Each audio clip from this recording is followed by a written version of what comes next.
അപകടങ്ങളും നിയന്ത്രിക്കാൻ മുതിർന്ന പോലീസ് ഉദ്യോഗസ്ഥരുടെ മേൽനോട്ടത്തിൽ police commissioner Shri P Vijayan ആസൂത്രണം ചെയ്ത മിഷൻ 30 ഡേ പദ്ധതി ലക്ഷ്യത്തിലേക്ക്. ഒരു റിപ്പോർട്ട്.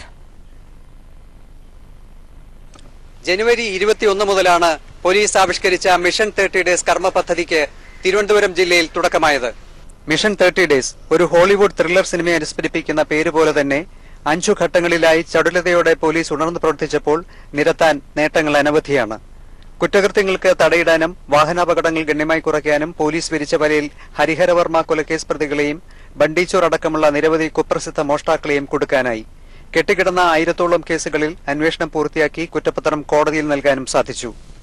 മദ്യപിച്ചും അമിത വേഗതയിലും വാഹനമോടിച്ചതടക്കമുള്ള വിവിധ കുറ്റകൃത്യങ്ങളിൽ 3200-ഓളം ഡ്രൈവർമാർക്കെതിരെയാണ് നടപടിയുണ്ടായത്.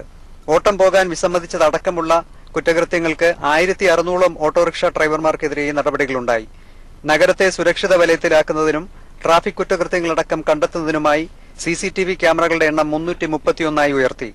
വിവിധ കുറ്റകൃത്യങ്ങൾ കൈയോടെ പിടികൂടാനായി 60-ഓളം ഷാഡോ പോലീസുകാരെയാണ് പൊതുസ്ഥലങ്ങളിലടക്കം വിന്യസിച്ചത്. മിഷൻ 30 ഡേയ്സിൽ എന്റെ സഹപ്രവർത്തകർ വളരെ നല്ല ജോലിയാണ് അതിന്റെ അകത്ത് ചെയ്തിരിക്കുന്നത്.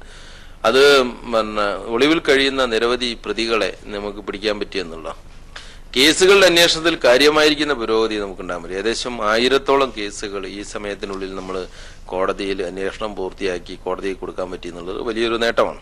കുട്ടികളുടെയും മുതിർന്നവരുടെയും സ്ത്രീകളുടെയും സുരക്ഷയ്ക്ക് മുന്തിയ പരിഗണന നൽകി ഹെൽപ്പ് ലൈനുകളും, ഒരു സംഭവം നടന്നാൽ 5 മിനിറ്റിനുള്ളിൽ പോലീസിനെത്താൻ സാധിക്കും വിധം 20-ഓളം പ്രത്യേക വാഹനങ്ങളും, എമർജൻസി റെസ്പോൺസ് ടീമിനായി 4 പോലീസ് ബസ്സുകളും സജ്ജമാക്കിയതും പൊതുജന സുരക്ഷിതത്വവും ആത്മവിശ്വാസവും വർദ്ധിപ്പിക്കാനുള്ള നടപടികളായി.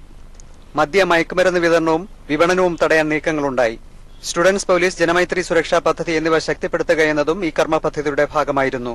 സ്കൂളുകളിലടക്കം നിരവധി ബോധവൽക്കരണ പരിപാടികളും മിഷൻ 30 ഡേയ്സിന്റെ ഭാഗമായി സംഘടിപ്പിച്ചിട്ടുണ്ട്.